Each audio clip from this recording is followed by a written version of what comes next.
Hey guys, it is time to reveal a brand new book coming your way soon, but be forewarned, check the trigger warnings on this one.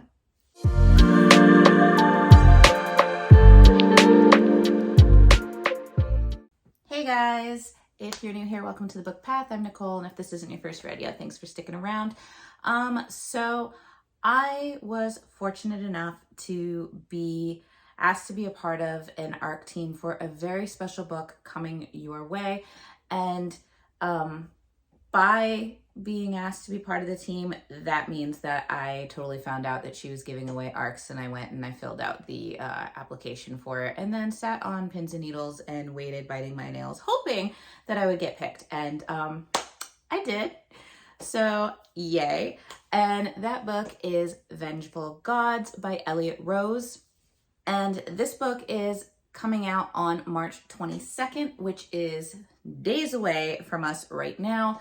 The only thing I can say, before we go into this video, is check the trigger warnings. The author reminded us several times in several emails to make sure that we were comfortable with all the triggers that were going to be in this book.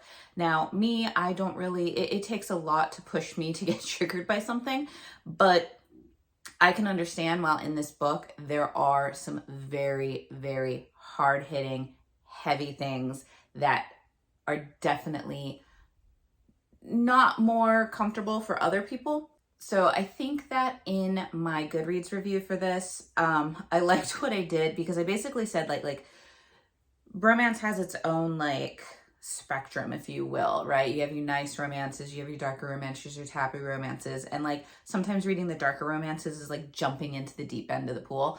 And that is not this book. This book is, I think I put it down something along the lines of this book is jumping into the abyss of the blackest ocean. Okay, it is dark. It has trauma. It has triggers. It has trying to figure out how to word it, but there is an underlying discussion about illegal, illicit trafficking, if you will, right? You know, if you know, you know. But anyway, I ended up reading this. I loved it. I thought it was 5 stars, and I will get into why. But first, let me tell you a little bit about the book. So basically, you have Foxglove Noir, who is, I think she's 28, and she's living in the city. She has this small little tattoo parlor. She's got this beautiful lilac hair, tattooed sleeves, tattoos here. I mean, she looks like a hot badass, right? So in walks this guy who is about maybe a 10-year age gap older, gorgeous. Her inner log is basically my inner monologue throughout this book, which made me laugh so many times. And he basically asks her to accompany him after she's given him a tattoo on a date to some gala event. And she says, okay, she goes dress shopping, gets whatever, meets him outside her building, and he's got his 2 bodyguards, and she doesn't think anything of it because it's a gala event. He's probably, high end and needs protection. They get into the car and she is injected with something and she disappears.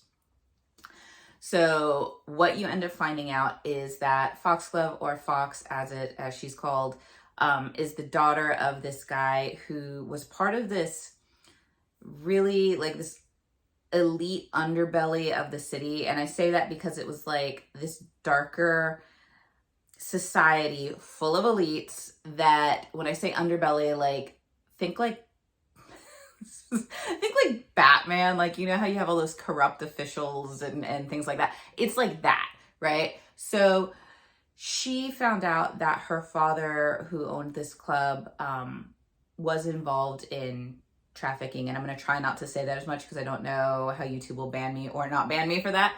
But I hope not, because I mean, it's in the book. So either way, you have this kind of thing. She doesn't like it. So that is why she has hightailed it out of there and has been living on her own with her little tattoo parlor. However, the guy in question, Thorn, and the 2 bodyguards that he has, Kai, I think is Kyron, and then Raven, who is Ven, they have all kind of taken her to use her because she is set to inherit her father's empire that, of course, she doesn't want. They don't know that. And they have a lot of revenge on their mind because they kind of grew up in this underbelly society, this dark kind of world. And so you find out that there are some revenge plots. There are plots from within to take down this elite society. And that's kind of playing in the background of this very, very spicy, somewhat reverse harem type of relationship going on in the book.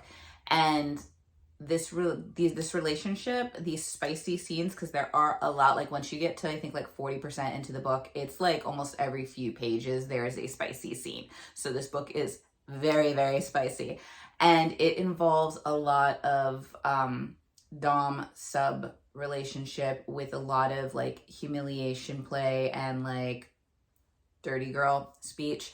So, like I said, be forewarned, check triggers. I'm going to keep saying that throughout because this book is on the darker side of darker romances. But it worked. It worked. You have, like I said, you have Thorn, who is kind of the mastermind. He's the older one that's kind of navigating everything. You have Kai, who is kind of like your little bit of sunshine, like surfer boy mixed with Greek god, you know, gorgeousness. And you also have Ven, who is like your more quiet beast, bare knuckle fighter, like death enforcer type for this underworld. And the scenes are kind of like a mashup of everything for spice. You have your male, female, your MFM, your MMF, your MMFM, like everything, right? But like I said, it worked for this story. Their relationships and the more taboo, twisted way of them having their spicy moments worked for their personalities, worked for what they were going through. And the one thing that this book kind of left me with wondering, and I put this in my Goodreads review too, is that if you grew up in a really dark society world where you're abused, you're you know, there's trauma, there's abuse, there's hardships like that you just cannot believe, and then you are older and, you know, are you capable of love? Like, can you find it? Like, if someone gives you love, are you able to receive it? Are you able to return it?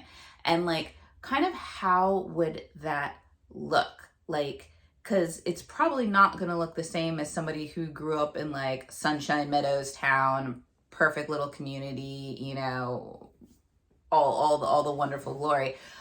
It's probably going to look very different from that kind of romance.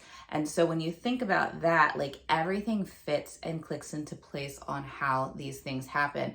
And I'm going to say that even though Kai is just fun and flirty and just like you would just want to hang out with him all the time because he's got a darker side, but he's more sunshine than darkness, I guess, out of all of them.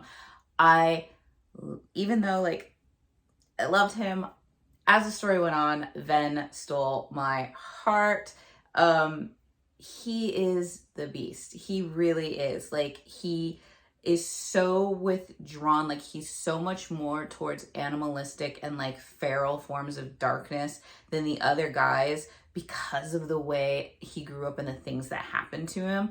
That he just really doesn't know how to react towards kindness and love and things like that. And he doesn't really know how to show it. So it's kind of cute when he has these little like grunt reactions or responses to things, and like that speaks volumes because you understand it as you're reading it.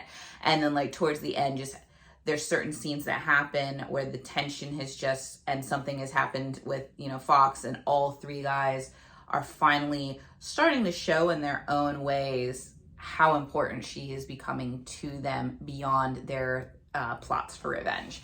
So it was really good. It was really interesting. Like I said, very dark. I kind of knew that I was going to love this book when I saw the dedication, and like I had to write down the dedication because it just, like for me, I loved it so much. And it was for the girlies who fell in love with the Beast and wanted him to stay exactly as he was. And like, to me, that won me over because I love, like, Beauty and the Beast is like one of my favorite fairy tales, not just the Disney one. I'm talking like the old school ones. And I loved it because, yes, we all love the library from the Disney one. We would love to have that library, and we love that Beast because he's got his sweet sides. But I loved that she said that you wanted him to just stay as you were, because that's what it is you read Beauty and the Beast, you fall in love with the Beast. You don't fall in love with the prince. You fall in love with the Beast. And like, so I got it. It clicked for me. And I was like, once she said that, I was like, I'm going to love this book because I'm going to know what she's, you know, she's already thinking like me. But with that being said, like I said, does it make you uncomfortable with some of the things and issues being discussed? Absolutely.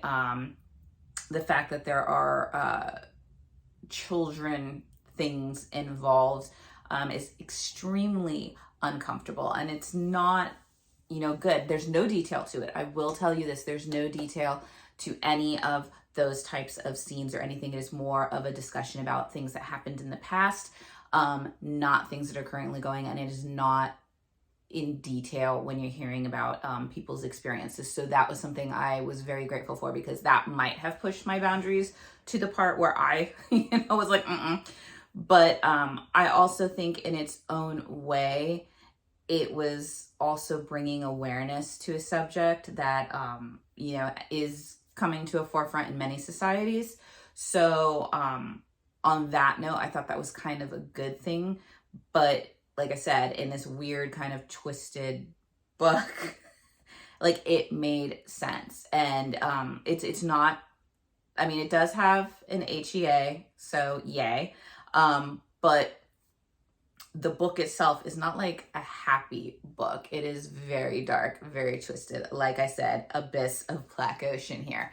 But like I said, I ended up giving it 5 stars. I really did enjoy it. I did check and see if she's going to be, this seems like it's going to be a standalone as far as Fox's story, but it looks like there might be like maybe some novellas coming our way, or maybe a story involving Fox's bestie that's in the book, and maybe she'll get a love story, which could be very interesting as well, because she was quite a headstrong pistol in her own right.